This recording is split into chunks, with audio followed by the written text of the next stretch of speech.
Une charrue Intercept, cadre court, boisselet. Alors, de quoi est composée la charrue? C'est une charrue à largeur variable, donc avec un vérin qui se situe en dessous. Elle fait 90 de large à son plus serré. Elle va jusqu'à 1,50 ou 1,60 au plus large, si je dis pas de bêtises. Dessus, on a des roues de terrage qui nous permettent de régler la hauteur de la bête. On a les fameuses Intercept, donc étançon avant avec la patte doigt qui revient, et l'Intercept, le servomoteur avec une rasette. Donc on a un palper ici et la rasette derrière. On a pris un modèle compact, pourquoi? Parce que ça nous permettra de faire et de la plaine et du coteau. Bon, on n'a pas énormément de plaine, c'est essentiellement pour le coteau. Qu'on a pris un cadre serré. On a derrière une poutre centrale qui nous permet de garder un peu de stabilité.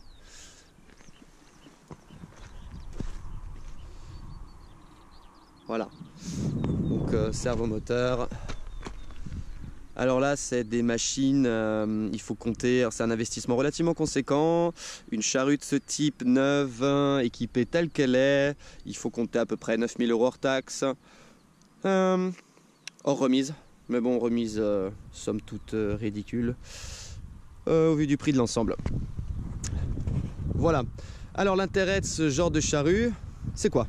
Une charrue conventionnelle, elle passe dans le rang et on la bourre à l'intérieur du rang. Ça nous permet quoi? Ça nous permet d'économiser du glyphosate, du Roundup. Donc effectivement, l'idée c'est de réduire nos intrants.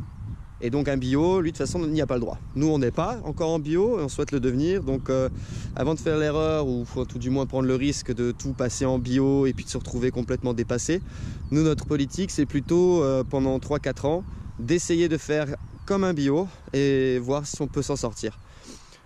Alors, un conventionnel, qu'est-ce qu'il fait? Donc ça, c'est un raisonné. Alors, lui, il effectue du travail du sol, je pense, pour la pénétration de l'eau. Et bon, évidemment, pour éliminer les adventices. Et en parallèle, il a un autre rang. Et alors, celui-là, vous pouvez le constater, il est désherbé en plein. Donc, on peut voir, voilà, une touffe désherbée. Voilà à quoi ça ressemble, désherbé.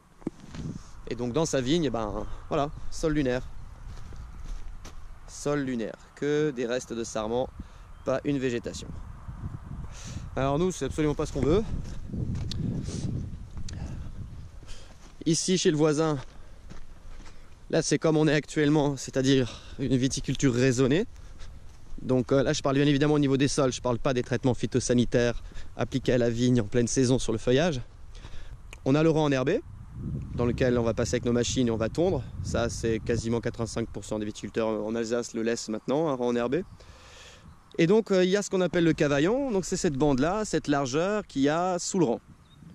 Alors, cette largeur, là où pousse la vigne, on a deux solutions. La première solution, c'est le désherbage. Donc là, par exemple, ce viticulteur-là, il a fait ce choix-là. D'ailleurs, nous aussi, on faisait comme ça avant. C'est-à-dire qu'on va labourer un rang. On va laisser un rang enherbé, donc un rang sur deux, et notre cavaillon, alors notre cavaillon, eh bien on va le désherber. Donc l'idée c'est de passer avec une buse de chaque côté, et on pulvérise notre Roundup à chaque fois le long du cavaillon, donc sous la vigne. Donc là on le voit, bon, lui il n'a pas encore passé cette saison, mais ça fait quelque chose d'assez carré, l'herbe est parfaitement droite, et on voit donc le cavaillon qui est désherbé chimiquement. Alors qu'est-ce que fait un viticulteur bio? Un viticulteur bio, il ne peut pas utiliser de Roundup. Du coup, il est obligé de travailler ce cavaillon. Il peut le travailler de différentes façons. La première, c'est avec des disques. Je ferai une vidéo d'ailleurs là-dessus. En amont de la saison, on va venir avec un disque projeté de la terre sous le rang. Et une fois que le passage avec les disques a été effectué, eh bien on va laisser quelques temps se passer, les graminées, les herbes vont de nouveau se développer. Alors à ce moment-là, c'est l'intérêt de l'achat de cette machine, c'est qu'on va passer pour venir casser la butte qu'on a créée et l'enherbement qui peut s'y développer. Donc voilà, par exemple, on le voit là. Ici, on ne désherbe plus dans notre parcelle. Donc là, je suis dans mon rang labouré. Là, je suis dans mon rang enherbé. Et ici maintenant se développe donc des graminées, de la végétation, le long du cavaillon. Et là, nous, ce qu'on veut, ça c'est très important, c'est là où la plante va avoir le plus de stress, c'est si on laisse se développer, voilà, c'est le bon exemple, si on laisse se développer cet enherbement-là, eh bien la vigne va être mise en concurrence très fortement, puisque ses racines sont directement impactées.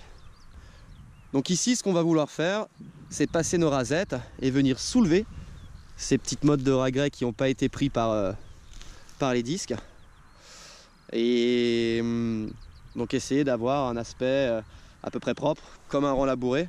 Bon, le but n'étant pas, ça ne doit pas être propre, mais le but, il faut que la vigne elle puisse boire tranquillement, sans être entourée d'herbes. Alors comment fonctionne cette charrue? On va se mettre dans le rang, on élargit au maximum. Et donc ici, vous avez le palpeur qui va venir toucher les ceps, et hop, qui ramène derrière la rasette. Faut juste, voilà, la règle c'est à peu près 1,5 cm, 2 cm que ça dépasse par rapport à la lame. Donc ça. Et après ici, donc là il faut une clé de 17, mais ça c'est le réglage de la puissance de notre outil. D'accord. Donc plus on va tirer sur le ressort, plus notre outil il va revenir avec plus de force. Ça c'est la première chose. Donc là ce qu'il faut regarder aussi c'est que les ressorts sont pas niqués quoi. Ok. Parce que les ressorts ils se changent, ça a une usure ça? Ouais. Faut les changer tous les combien en moyenne? Toutes les combien de campagnes? Ça en campagne ça n'a rien à voir, ça a plus à voir si on reste accroché et à la puissance qu'on va mettre dessus quoi. Ok.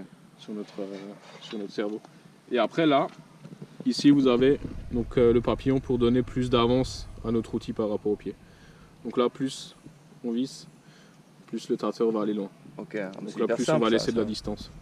Nickel. Donc en soi les réglages ils sont simples quoi. C'est simplement de savoir qu'est-ce qui correspond à quoi.